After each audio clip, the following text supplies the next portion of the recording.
nombre, ¿no? Con mucha ironía, evidentemente. Bueno, les deseo el mejor de los progresos, les deseo el mejor de los futuros, pero que nunca estén caput. Gracias. Pero que nunca estén caput. Radiocaput.com.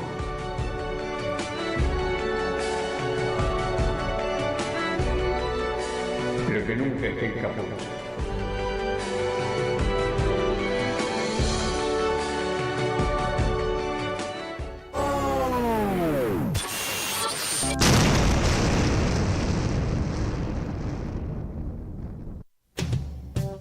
Radiocaput.com. Estás conectado. Estás en Caput. Hacé valer tus derechos y tu experiencia de vida. Somos grandes. Información, reflexiones y conocimiento.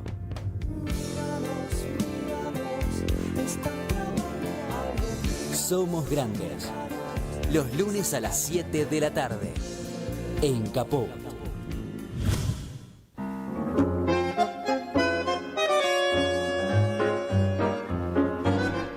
Buenas tardes, amigas, amigos, compañeros, compañeras, oyentes de Radio Caput, acá desde el estudio Chicha Mariani.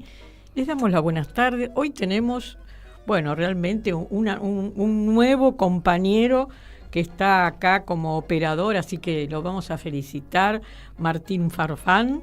Hoy va a ser nuestro operador, un querido compañero. Así que acá estoy, Raquel Márquez, con ustedes para charlar un poco. Vamos a hacer una especie de charla de café, que últimamente es lo que más me gusta, ¿no? Porque así uno se siente liberado de decir realmente lo que piensa, lo que siente, lo que sabe, y es importante, es importante. Como ustedes saben, se acerca esta fecha tan especial para todos, que bueno, son la Navidad, el nacimiento del niño Jesús, como se dice, y bueno, los que no son cristianos, bueno, tendrán sus otras creencias. Pero a mí me interesa el tema de la Navidad porque yo le doy el concepto real que tiene, ¿no? Que es renacer en ese Cristo, en ese Jesús, renacer en todos nosotros la fe y la esperanza. Son dos temas importantísimos y sobre todo en este momento que está atravesando el pueblo de la nación argentina, creo que tenemos que tener mucha fe en nosotros mismos como pueblo, como nación, y también mucha esperanza, porque bueno, el pueblo argentino ha pasado por diferentes vicisitudes e historias trágicas, como las historias de la independencia. Nada fue gratis, ningún pueblo es gratis, nada. Pero estamos en la Argentina y entonces tenemos que hablar de nosotros, ¿no? De las historias nuestras, que bueno, nosotros somos protagonistas de esta última parte. Por lo menos nosotros, los que somos grandes, ya venimos del siglo pasado. Ay, Dios mío, qué horror decir eso, pero es verdad. Hemos nacido en el siglo XX. Bueno, que fue el siglo revolucionario de la industria, de las ciencias, de los adelantos, bla, bla, bla, bla. Y ahora estamos en el siglo XXI, que teníamos la sensación del progreso. Esa cosa que teníamos sobre todo en aquellos años, ¿no? Que decíamos, sí, el progreso, el hombre va a estar mejor, la humanidad, la vida va a florecer. Y realmente hay un retroceso, sinceramente, llegar al siglo XXI en las condiciones que estamos llegando es preocupante, no solamente para el pueblo argentino, sino para la humanidad toda. Y esto nos tiene que hacer reflexionar. ¿A qué hemos venido aquí? Quo vadis? ¿Qué estamos haciendo en este planeta Tierra que cada día lo destrozamos más y que estamos ahora atravesando tantas guerras? Es realmente difícil llegar a este tiempo, digamos, ¿no? De que se termine el año y uno, aunque no quiera, hace un poco de reconto.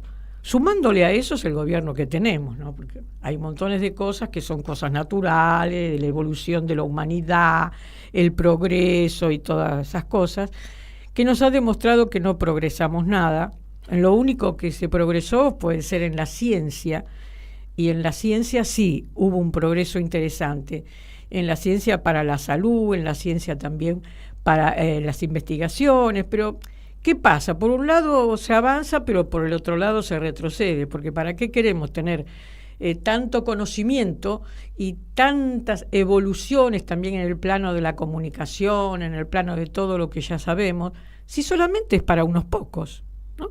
Dejando al resto de la humanidad fuera? Y acá en la Argentina pasa lo mismo, porque este gobierno, en realidad este gobierno no es el gobierno, nos están gobernando los financistas, el mercado y todas esas cosas que desechan al ser humano, a la humanidad y a la palabra pueblo, porque parece ser que les agarra como un asquito, ¿no? Nos tienen un poquito de asco a los seres humanos. ¡Qué asco! Quieren vivir bien, quieren comer, quieren disfrutar de la vida, quieren ser felices, quieren amar, quieren tener un amor. Pero este gobierno piensa que no, nosotros somos robots que tenemos que trabajar y ajustarlo. Bueno, me fui por las ramas, como bueno, hoy estamos así casi todos con los que converso, sobre todo con mi invitada que acaba de llegar, que ya está acá acompañándome, que ahora se las voy a presentar. Estamos tan desconcertados. Y sobre todo aquellos que venimos de años de crecimiento en nuestro país, de años de muchos logros, era ver que todo se va para atrás. Bueno, ¿qué les voy a decir? Ya les vamos a hablar un poco de esas cosas. Ahora les voy a presentar a nuestra querida invitada. Ella se llama Marta Pesenti. Ahora les voy a presentar bien porque vale la pena presentarla, porque ustedes saben que mis invitados son todos especiales porque es gente sobre todo comprometida con la realidad, con la historia, con la militancia. Yo acá, mis invitados son especiales.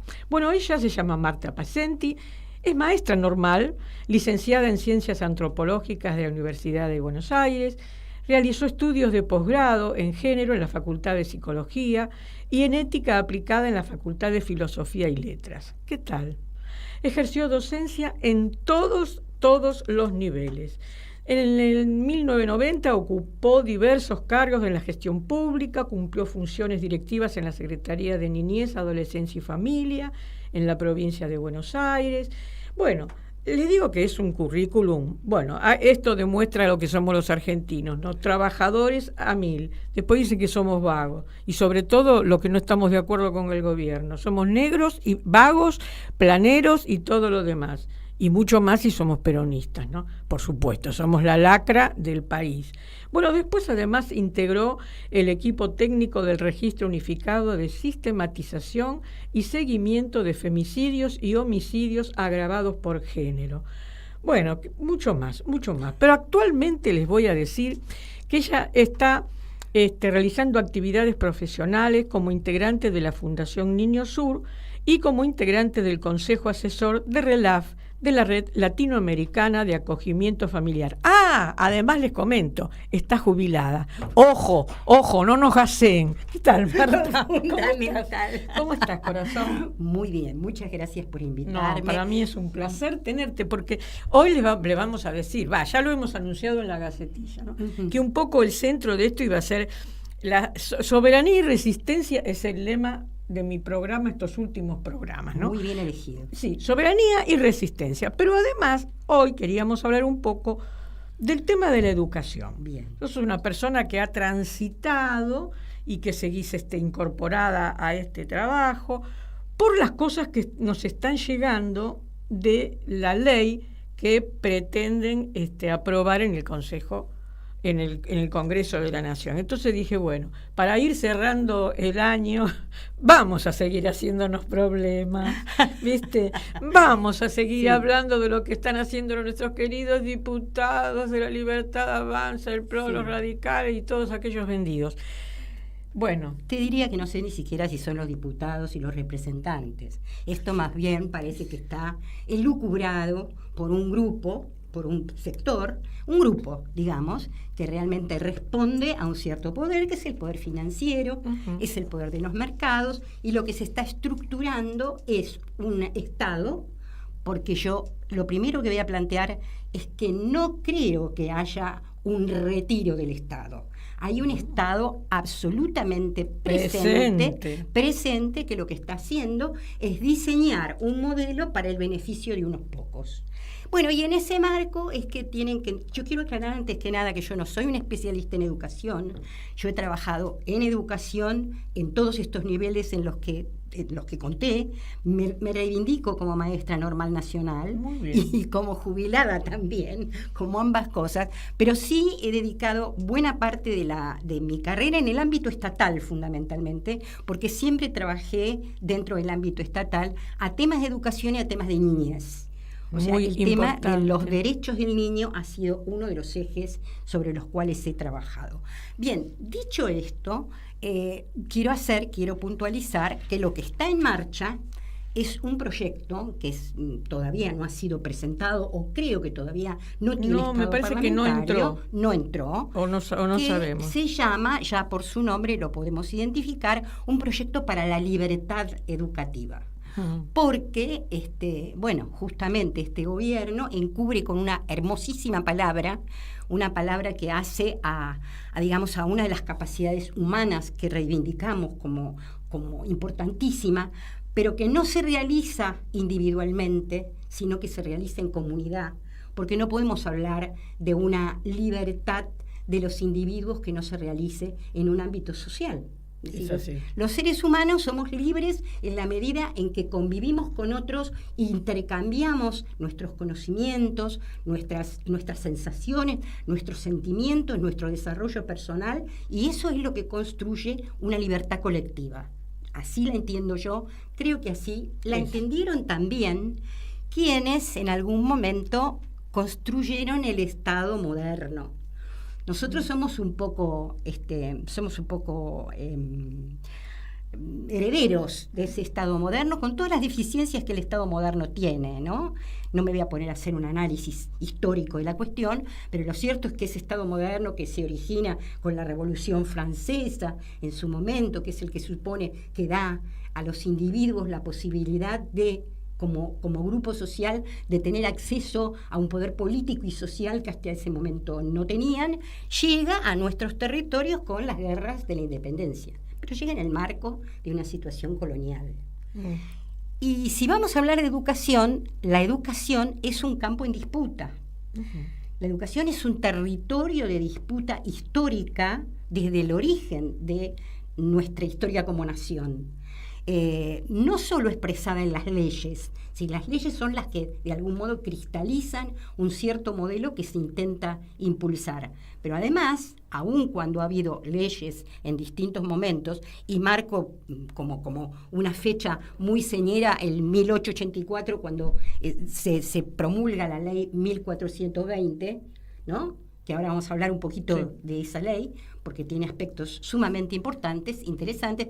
No obstante, siempre hubo en medio una serie de disputas ideológicas, disputas sobre lo que se quería construir como sociedad, entre el liberalismo, entre las corrientes liberales, que es importante decir que esas corrientes liberales poco tienen que ver con lo que nosotros entendemos hoy por liberalismo económico. Era otra cosa muy diferente, y tenían cuestiones muy interesantes en ese debate, que tenían que ver con el desarrollo integral del ser humano como tal, con el acceso al máximo nivel educativo que se podía lograr en ese momento, y disputaban de pronto con otras corrientes que, eran más tradicionalistas, más ligadas, digamos, a lo religioso,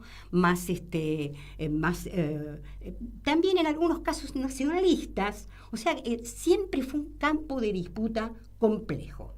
Pero a mí lo que me interesa es marcar el papel que las leyes han tenido. La ley 1420, que paradojalmente surge en un gobierno como el gobierno de Roca, que no podemos decir que haya sido un gobierno inclusivo, mucho menos de nuestros pueblos originarios, por ejemplo. Justamente lo contrario. Justamente lo contrario, pero desafiado por una realidad que en ese momento era muy fuerte, que tenía que ver con el analfabetismo, una gran cantidad de analfabetos, una gran cantidad de migrantes europeos que no hablaban nuestra lengua.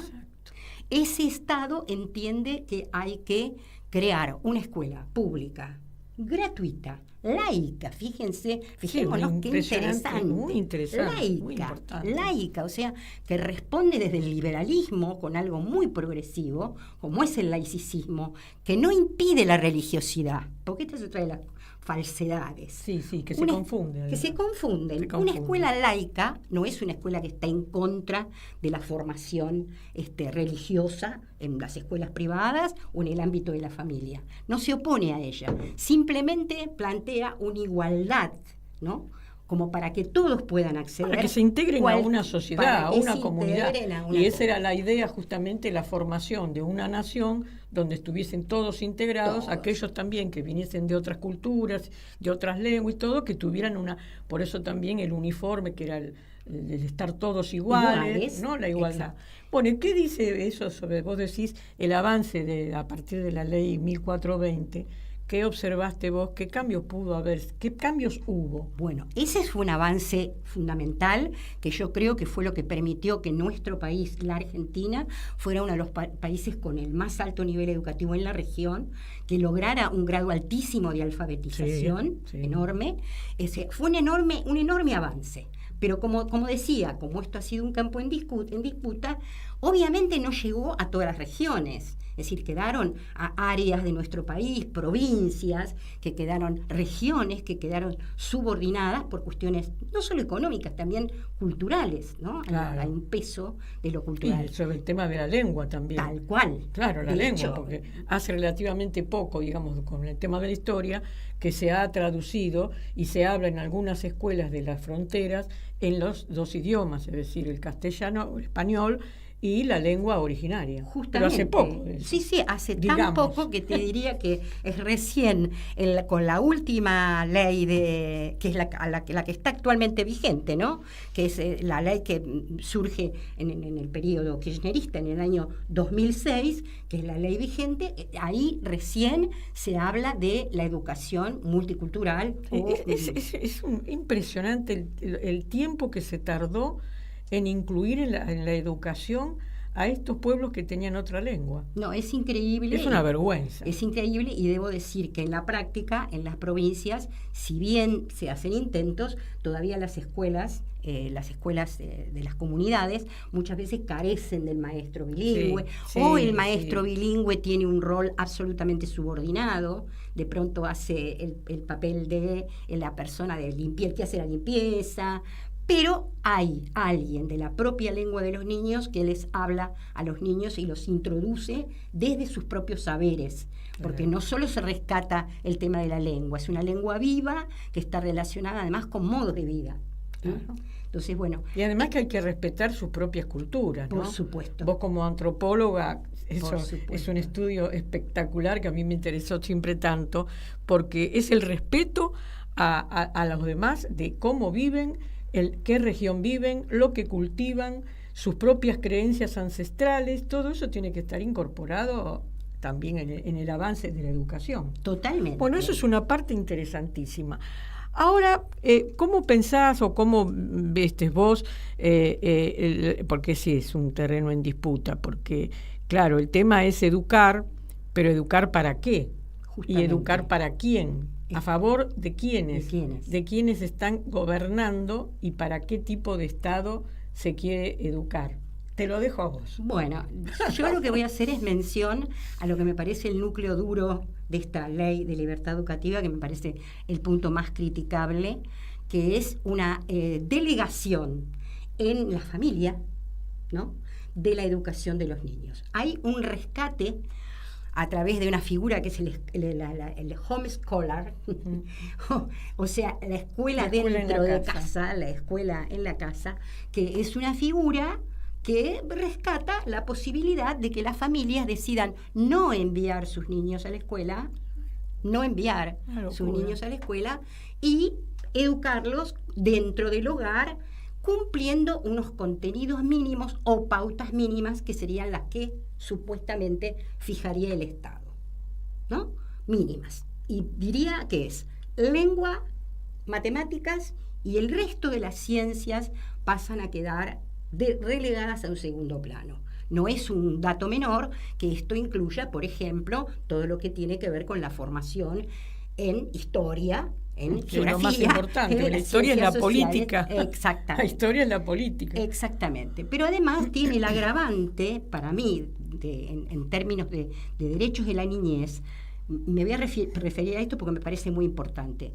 La escuela es la primera institución después de la familia obviamente es el primer núcleo socializador, y ahí hay algo que decir también, porque la familia no puede estar sola en ese proceso de socialización. La familia también requiere de un acompañamiento para poder igualar situaciones y oportunidades. No todas las familias tienen las mismas posibilidades de tiempo para dedicar a sus niños, de recursos materiales y simbólicos, además, para educar a sus niños. Entonces requieren cierto tipo de apoyo. Por eso, nuestra ley actualmente vigente, una de las cosas que ha planteado es la obligatoriedad de la enseñanza desde el nivel elemental, del nivel desde el jardín, preescolar, desde el preescolar, que es un avance.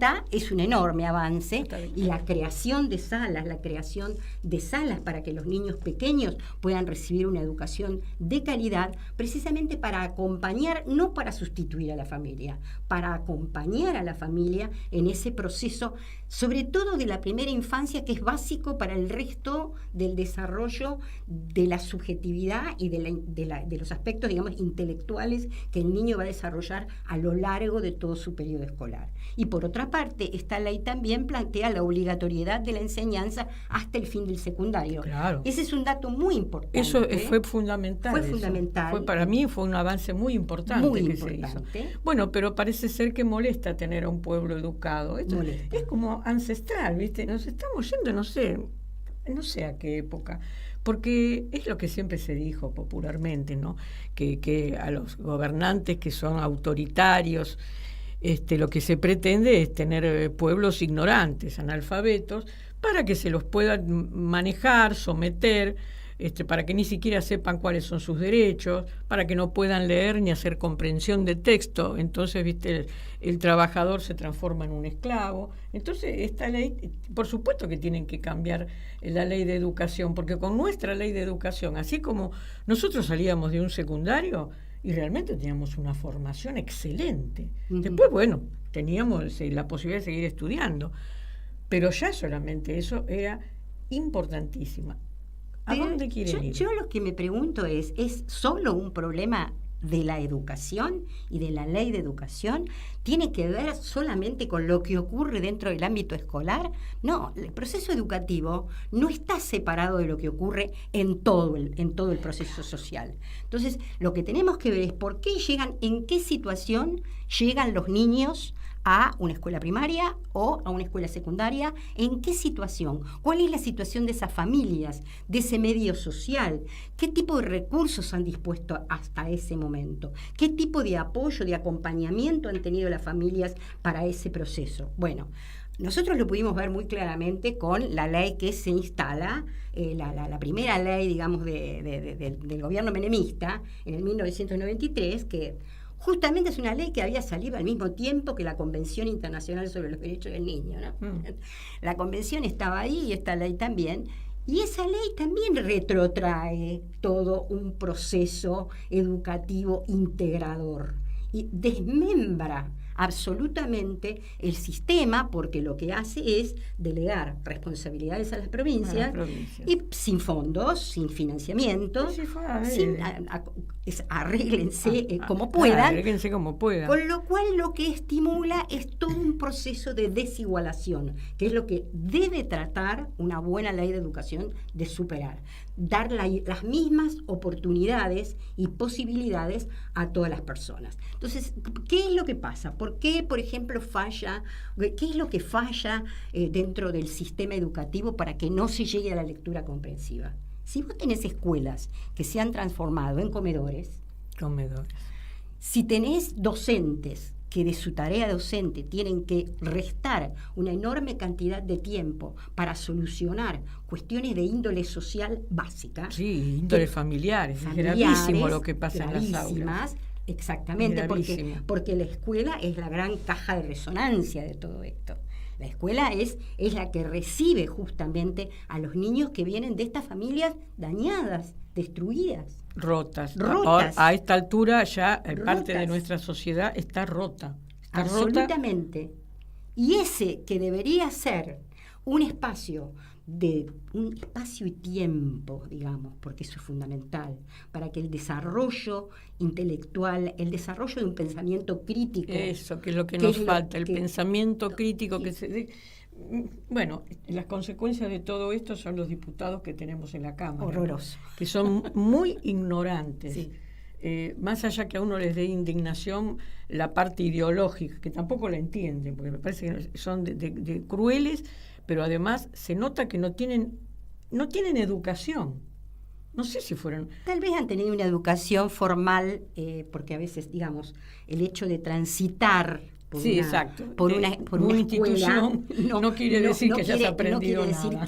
Claro, no quiere decir, porque no es algo mecánico, digamos, no es algo... En la educación es un proceso creativo, es un proceso realmente que incluye el hecho de enseñar y aprender. Hay una circulación del conocimiento, hay una construcción colectiva del conocimiento. Eso es maravilloso, es emocionante. Es que es emocionante. Es que en realidad emociona la capacitación. Uno es otra persona cuando termina, ya sea que vas a un congreso, o que terminas un taller, o que terminas un seminario, y vos decís, ¿cuánto me falta para aprender? Pero salir reconfortado, es como cuando lees un libro. Exactamente, ¿no? exactamente. Y es lo mejor que se le puede ofrecer a cualquier ser humano, es el conocimiento. Totalmente. Porque el conocimiento te libera. Totalmente. Te abre las posibilidades. No es solamente por la manera que vos te puedas expresar o lo que conoces, sino que te abre como ser humano. Absolutamente. Bueno, creo que este es el gran tema, ¿no? Esta concepción del conocimiento que se contrapone a una concepción bancaria de lo educativo, que es, bueno, en la escuela es un depósito donde los niños están y los docentes depositan en esos niños unos conocimientos que ya vienen enlatados. El conocimiento no viene enlatado, el conocimiento se construye, es un proceso donde además el niño cumple una función muy activa. Absolutamente activa. Bueno, si nosotros invertimos esta idea y creemos que simplemente la escuela es un lugar para retener a los niños, separándolos de sus padres para que sus padres queden liberados para trabajar, por ejemplo, ¿no? Espacio y tiempo para trabajar. Si es así, para los padres, es un depósito. Es para eso. Y si los maestros son simplemente personas que vienen con una información determinada y se la van a trasladar masivamente al niño como si fuera una tabula rasa, un concepto muy viejo, muy antiguo de la educación, ¿no? Ya rusoniano, del Emilio de Rousseau. Bueno, obviamente son dos modelos muy contrapuestos de lo que se entiende por educación. Y yo entiendo por lo que he leído del proyecto en marcha, que el proyecto en marcha es un proyecto que apunta, en principio, a aislar a los niños de los espacios de socialización compartidos donde pueden intercambiar conocimientos con otros. Claro, y aparte es el pegamiento social, que es lo que se habla en sociología, ¿no? El amor, esa pegosidad que uno tiene con el otro, la necesidad de mirarlo a los ojos, de tocarse, de abrazarse. Eso es fundamental también para la evolución psicológica, para la parte emocional de cualquier ser humano, mucho más cuando uno es niño, que tiene que ir creciendo y formándose, pero que después lo disfrutamos cuando somos personas grandes, porque hemos tenido esa base. Esto lo que pretenden es aislarnos, ¿no? Es el aislamiento que nos lleva al silencio. Esto es bien de la dictadura, ¿viste? Sí. Encerrate en tu casa porque si saliste pasa algo. Sí. Es aislarte, tener miedo del otro, porque al no haber un contacto físico, también se va perdiendo esa cosa tan importante que es lo social. Totalmente. Y encima a eso le damos ahora entrada al tema de las pantallas, de todo lo que se está pasando, bueno, que es un tema aparte. Entonces, lo que vos estás hablando es Menos mal que no sabías que ibas a hablar de la educación. Me encantas. Claro, porque esa es la base y esa es la esencia para que la humanidad evolucione.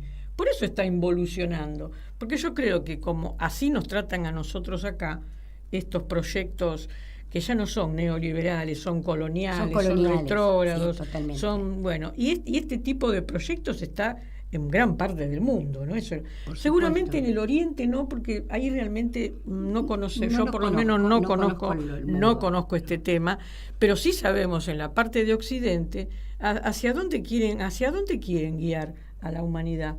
Sí, evidentemente hay una crisis. Yo trato de ser optimista, porque pienso que sí, que la humanidad ha procedido. Lo de la idea del progreso lineal es falso. Sí, es falso. Esto digamos, es una fantasía, no existe el progreso lineal. Lo que ocurre son justamente marchas y contramarchas, situaciones de disputa, momentos críticos. Yo creo que estamos asistiendo a un momento crítico. Creo que hay un quiebre, hay un modelo, un sistema que está quebrando. Y bueno, cambio de paradigmas. Acá cambio, tiene que haber un cambio, y no solamente en la Argentina, en el mundo entero, porque si estás viendo lo que está pasando en el resto digo Europa por el tema de Occidente, ¿no? Pero no se puede avanzar de esta manera. Así que bueno, continuemos. Nada, digo que es un proceso de destrucción, sin duda, hay un proceso destructivo, pero de lo destructivo también surge lo nuevo.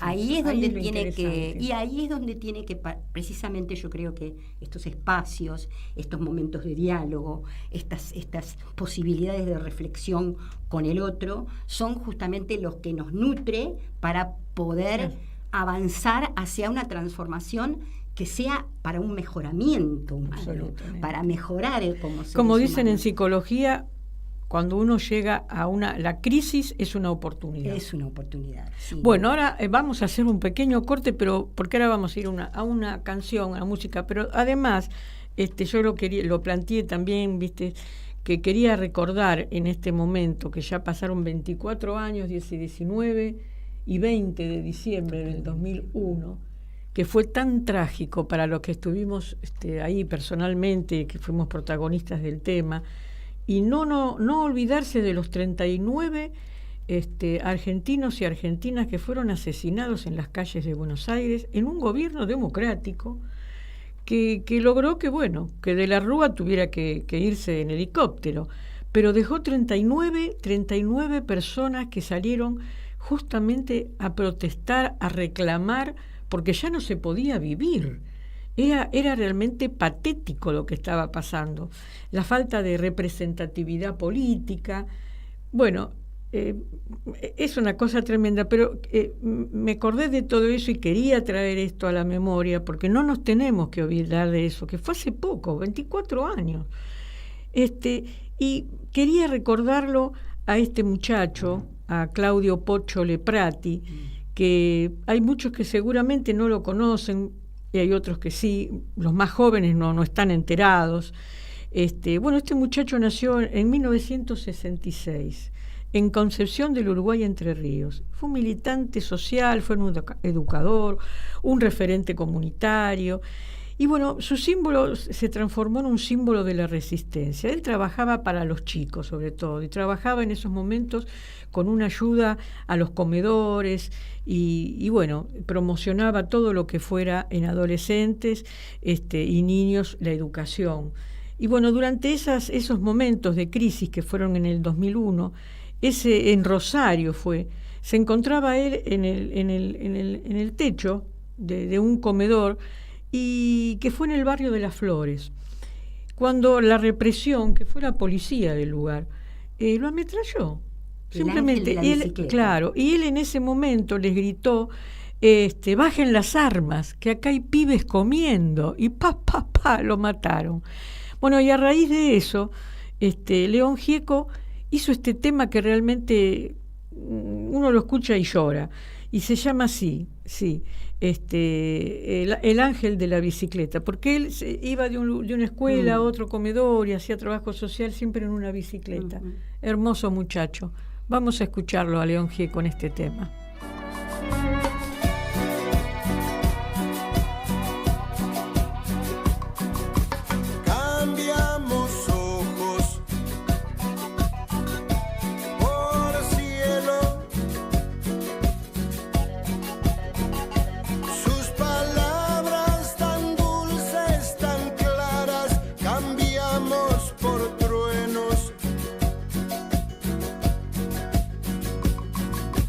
Sa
Bueno, realmente espero que les haya gustado este tema. Es un tema muy, muy querido, muy dolido, muy dolido.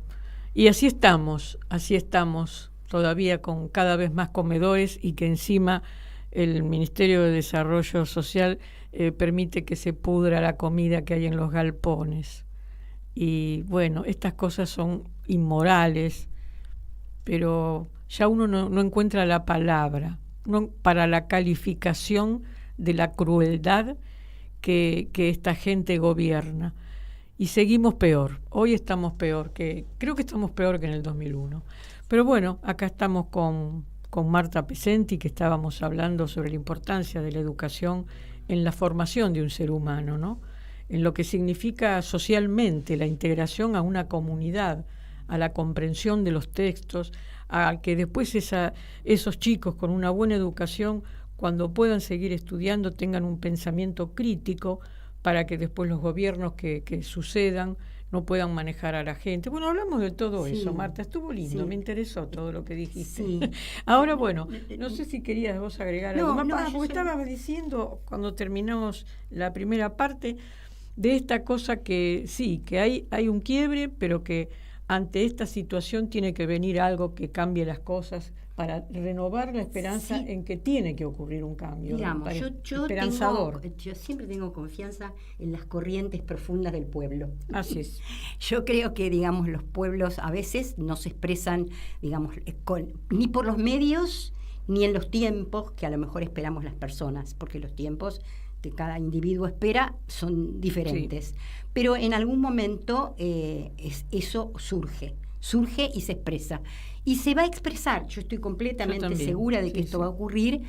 Veremos cómo, de qué forma y en qué tiempos. Y en el mientras tanto, nosotros tenemos que preservar los espacios de diálogo, de organización. Exacto, es lo más importante. Sumamente importante. Y sobre todo, no permitir que continúen, que continúen retrocediendo en los derechos que hemos podido obtener. Nosotros yo quiero volver un poco al tema de la ley de educación.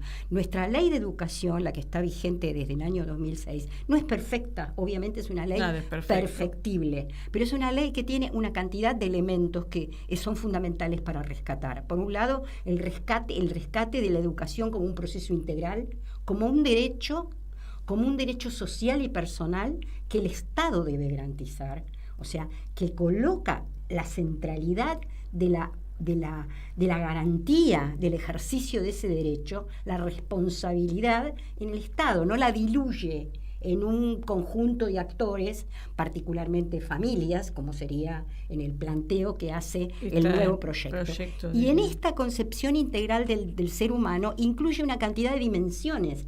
La dimensión intelectual, por supuesto, la dimensión que tiene que ver con el desarrollo del conocimiento, y dimensiones que tienen que ver con, por ejemplo, con el respeto por los otros, por la no discriminación. Esto está escrito en la ley, hay que leerla, la ley, para leer sus principios. Y entre los principios, una de las dimensiones constitutivas del ser humano que reconoce e integra es la de su sexualidad. Los seres humanos somos seres sexuados. Absolutamente. Somos y esto es innegable, que somos seres sexuados. Y que esa sexualidad debe ser ejercida con responsabilidad y con placer, ambas cosas, porque así es un acto amoroso el acto de la sexualidad. Esa educación para la sexualidad es muy importante que los adolescentes tengan, que los jóvenes, los niños tengan, digamos, elementos como para poder desarrollarlas, allí sí, con libertad. Porque la libertad es libertad informada. O sea, lo primero es conocer de qué se trata, saber qué es ese fenómeno, saber cómo se comporta, saber las diferentes etapas de la vida, cómo se expresa. Las diferencias que hay entre los sexos también. Entre los sexos. Y de qué cosas tienen que cuidarse cuando son muy chicos, porque la violencia y las violaciones intrafamiliares son en general. La mayoría es en la propia familia, tíos, hermanos, abuelos, padres. a veces amigos de la familia, son los que provocan Entonces la educación, bueno, está esta ley del ESI, que no sé qué va a quedar, no sé si se está actualmente en algunas escuelas. No, la ley está claro. La ley está muy claro. Pero no en todos los lugares no, y ahí, bueno, quizás son críticas, necesitaríamos otro programa, porque, bueno, tal vez otro programa para hablar sobre este tema. Pero la ley ESI ha sido un enorme avance, enorme avance. Y la escuela es el espacio donde los niños muchas veces encuentran a quién contarle lo que les está pasando. La escuela identifica los otros compañeros, docentes que de pronto visualizan esas situaciones. Un docente que sepa mirar, se da cuenta cuando un chico viene a la escuela con algunos signos o cómo cambia el comportamiento, y por eso es incomprensible cómo puede ser que en algunas escuelas hay algunos padres que no quieren porque dicen que el Estado les está metiendo cosas Hay mucha ignorancia. Sí, lamentablemente sí, es importante nuevamente hacer comprender también a la comunidad educativa, porque la escuela no puede aislarse de la comunidad educativa en la que está, o sea, de alguna manera tiene que integrarla. También los padres, las familiares, tienen un espacio dentro de la comunidad educativa. Pero que no en todos lados se les da. Que no en todos lados se les da. No hay posibilidades tampoco, con todas las cosas que tiene que hacer un maestro en el aula, que no es solamente dar el programa que está como currículo, ¿cómo se dice? No, currícula. Como currícula. Sino que además tiene que atender los problemas personales de los chicos que traen de su casa con los dramas familiares y sociales que hay. Y sus propios dramas. Y limitaciones, y además de eso, la quita de presupuesto y de financiación que hay. Bueno, algo de eso más ibas a decir. Sí, iba a hablar justamente sobre eso. Bueno, la ley actualmente vigente es una ley que, digamos, plantea un monto presupuestario que es modificable para el sistema, para sostener, financiar el sistema educativo, y nosotros nos estamos encontrando ahora, justamente acaba de salir ahora una declaración que yo acabo de firmarla y que está circulando, ha sido firmada por varios referentes del ámbito educativo, sobre todo de la educación superior, que está muy afectada precisamente por esto, que es tratar de que se retire, solicitar directamente el retiro del artículo 30 del presupuesto que se está presentando en este momento, porque ese artículo desfinancia directamente todo lo que es el sistema de ciencia y tecnología, y una de las modalidades más importantes, digo no más importante, pero sí muy importante para nuestra economía futura, que es la educación técnica. Claro. La educación técnica y profesional se le retira todo el financiamiento. Esto solo es el hecho de que se desfinancie la educación técnica es un indicador de cuál es el tipo de sociedad a la cual se aspira. Claro. Ellos quieren... Hoy estaban haciendo una marcha, lo del CONICET. Estaban haciendo una marcha y bueno, hay que estar en la calle. Vamos a hablar un poco ahora de esto que habíamos empezado a conversar, que es el tema de la organización, de cómo nos tenemos que involucrar si pretendemos hacer un cambio, y que haya una esperanza, que hay una esperanza ahí, y una confianza que en el futuro esto lo tenemos que revertir. Y bueno, todos sabemos que de una y otra manera los que militamos social, políticamente, tenemos algunos recursos. Así Vos, es. ¿por dónde andás ahí los vericuetos de las militancias? Bueno, por todos lados. Nosotros realmente en este momento hay varios grupos que están tratando de articular nuevas respuestas a esta situación. Yo en este momento estoy participando de 2 espacios, uno es Plataforma, y el otro espacio del cual participo también es Argamasa. Argamasa, exactamente. Son 2 espacios políticos. Decí chiquitito de que era Argamasa, porque el otro día lo escuché, pero ya me olvidé. Cortito. Bueno, Argamasa es un grupo que básicamente ha incluido a movimientos territoriales de la economía popular. De la economía popular. Ahí está, sí. El movimiento de fábricas recuperadas, de cooperativismo. Muy importante. Exactamente. Es la comunidad organizada organizada, La lo que decía comunidad Perón. organizada, Y exactamente. eso hay que moverlo, hay que articularlo, hay Y que hay que ponerlo en coordinarlo. contacto, Claro. en contacto también con el resto de las otras expresiones políticas, como es el caso de Plataforma, que incluye a varios partidos Sí, sí. referentes partidarios. Está el Partido Comunista, está el Partido Socialista, Socialista, está Unidad Popular. Unidad Popular, Si exactamente. hay otros grupos más, y el peronismo también. Por supuesto, no, sí, el peronismo, digamos, el Sí, peronismo, está en todos lados. obviamente, el peronismo es parte de nuestra identidad nacional, Sí. o sea que está allí. Digamos que somos personas militantes, como vos bien dijiste, sociales, populares, que no necesariamente estamos militando en partidos políticos o venimos militando en partidos políticos en nuestro último tiempo, pero que estamos buscando nuevos caminos de expresión, de representación. Eso es lo más importante. Que es muy importante. Hay que construir una representatividad Representación. política, porque esto es lo que le tenemos que ofrecer a la sociedad.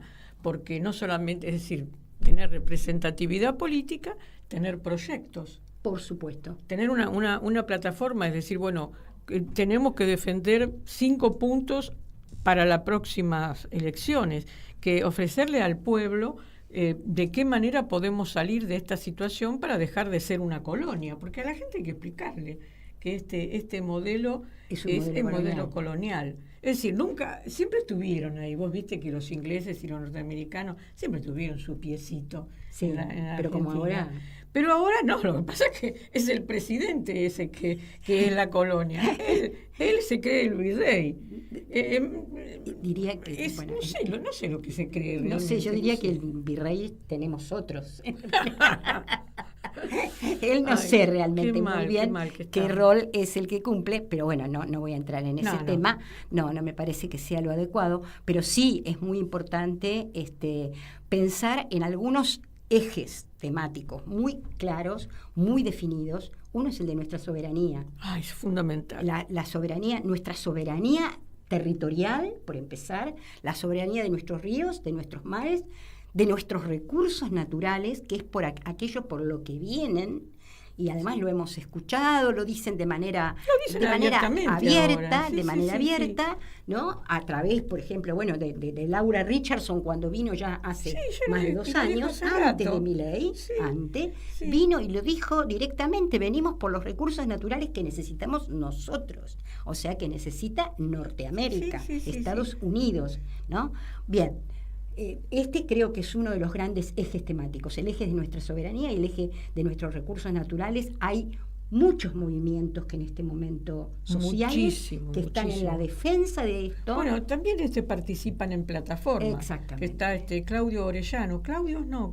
Luciano. Está Luciano Orellano, eh, también está Mario Dajul, sí. que estuvo también en mi programa, que está en la defensa Está del Ricardo puerto Capdevila, que viene trabajando, que está Ricardo, trabajando claro. en el tema del agua escondido, Del agua que va a todas escondido, las marchas. exactamente. Y está también la gente de los veteranos de Malvinas, que también participan de grupos de soberanía. Exactamente. Bueno, hay un movimiento que es importante que nuestros oyentes sepan que hay muchos argentinos que están preocupados, que estamos preocupados, que nos estamos reuniendo, y que hay herramientas para trabajar, que no se dejen vencer por lo que salen en los medios. Pero bueno, eso estábamos hablando. Y también, vos, ¿qué te pareció este movimiento que se está empezando a dar con el tema de la ley laboral? Que por lo menos la CGT, que si bien estuvo muy ausente durante bastante tiempo, el otro día, bueno, convocó este nuevo triunviro a hacer una marcha. ¿Vos cómo estás viendo esta movida, digamos? A mí ¿no? realmente me parece interesante. Yo creo que teníamos muchas expectativas puestas en la movilización de la CGT. Había también mucho desencanto porque veíamos que hasta el momento realmente era una movilización que no estaba a la altura de la gravedad, de lo que venía ocurriendo, pero me parece que que ha habido un despertar, sí. Quizá tardío, pero no importa. Yo creo que esto es muy importante. No, lo importante es despertar. Lo importante es despertar, es lo que se hizo. La movilización fue una movilización importante, o sea, yo estuve, no es que haya habido una enorme cantidad de gente, pero hubo mucha gente, había mucha gente, quizá aparece en este tipo de movilizaciones masivas algo que es una tónica general, que lamentablemente nos está afectando, que es la desarticulación entre los grupos, ¿no? Digamos, grupos que van de manera dispersa, que se expresan en forma dispersa. Bueno, eso obviamente desgasta también a la gente que de pronto necesita una representatividad. Tiene una expectativa mayor y es como que, bueno, pero lo que ocurre también que fue un horario temprano y el día laboral. Y día laboral. Entonces, la próxima, bueno, ya lo dijeron ahí, que la próxima seguramente va a haber un paro, porque es lo que corresponde. Pero a mí me interesa también marcar que yo no creo que haya sido el factor determinante, pero no deja de ser un factor muy importante. Hubo un retroceso de parte de quienes pretendían impulsar la ley laboral, porque la expectativa sacar directamente ahora en diciembre. Que ya esta ley saliera, y la ley no va a salir ahora. Saldrá en febrero, de aquí a febrero. Pero de aquí a febrero van a tener que, bueno, por lo menos le bajó Mayán, me encantó, es un senador que me gusta mucho cómo se expresa y el conocimiento que tiene. También me gustó Mariano Recalde, porque lo hizo con mucha educación, pero le dio una cátedra. Sí, pero además le dio una cátedra de lo que significa el trabajador, porque esta gente, Patricia Bullrich, se lleva a todo el mundo por delante. Pero es muy ignorante también, ¿no? Y me gustó porque creo que muchos de los senadores y de los diputados que están ahí tienen que aprender. No pueden estar en esas bancas y ser tan ignorantes. No tienen idea de lo que es un contrato de trabajo, no tienen idea de lo que le costó al pueblo argentino, porque fue el pueblo argentino en sus luchas, haber accedido a tener los derechos laborales. Entonces, viste, es muy doloroso este retroceso. Es muy a mí doloroso. me pareció, yo generalmente escucho, viste, creo que es Diputados TV. Me gusta escuchar cuando hablan, me interesa. Lógico, cuando vienen a hablar ciertos personajes de La Libertad Avanza, a veces los tengo que sacar porque me provoca un dolor de estómago. Tanta crueldad, tanta ignorancia, porque lo que duele ambas es la cosas. ignorancia. Lo más grave es que, bueno, hay una base de ignorancia en buena parte, de ignorancia y a veces sí, de impericia absoluta, ¿no? Absoluta, qué sé yo, de pronto cuando vos te encontrás con un diputado que no ha leído ni siquiera el dictamen de la oposición. No tiene idea. Y tampoco saben cómo se maneja la Cámara. Exacto. Bueno, ¿sabes una cosa? Se nos terminó el programa, Marta. Qué corto. Es cortísimo.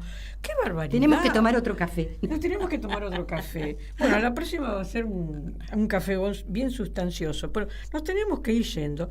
Pero para cerrar el asunto, ustedes saben que también fue los días de los derechos humanos, ¿no? Que fue el 10 de diciembre, pero también toda la lucha que están haciendo las madres, las abuelas que continúan en esta lucha tremenda. Y por eso quería también dar un cierre recordando a un poema que le puso música León Gieco y que lo hizo junto con Tati Almeida, que ella ahí habla. Ahora no me acuerdo si lo tengo acá anotado el nombre del tema. Yo a veces, espera que a veces se me olvida dónde anoto las cosas. El ángel de la bicicleta y el otro es...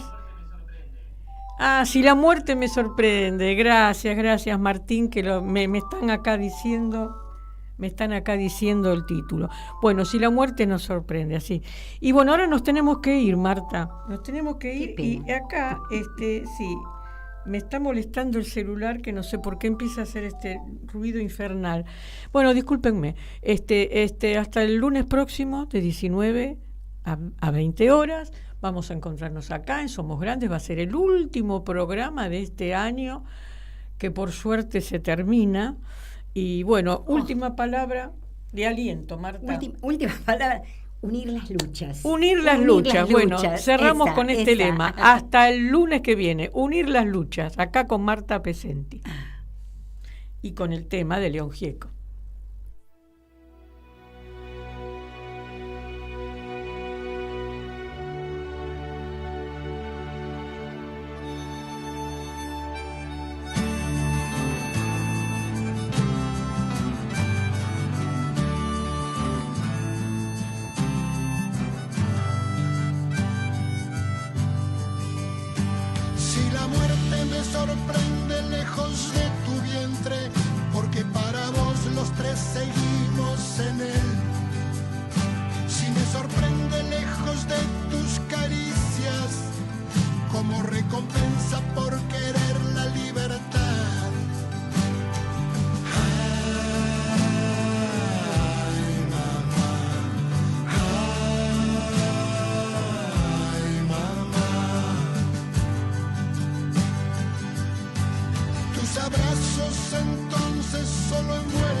de esta forma tan amarga y no da tiempo a un último grito.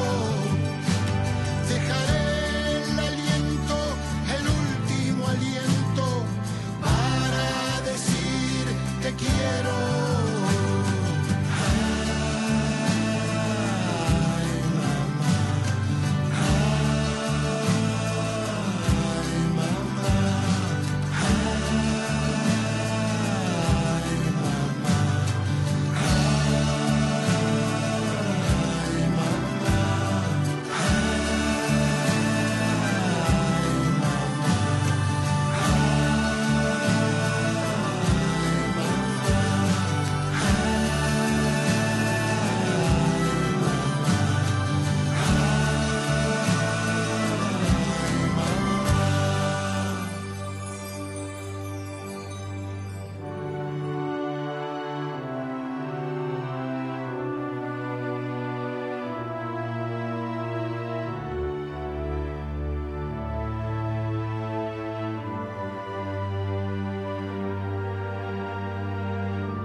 En Caput Ana María Cariaga, pero quizás no sobrevuele con su alma de abuela guerrera. pasan cosas. Para darte a vos, Clara Anaí, esos abrazos tejidos y abrigados.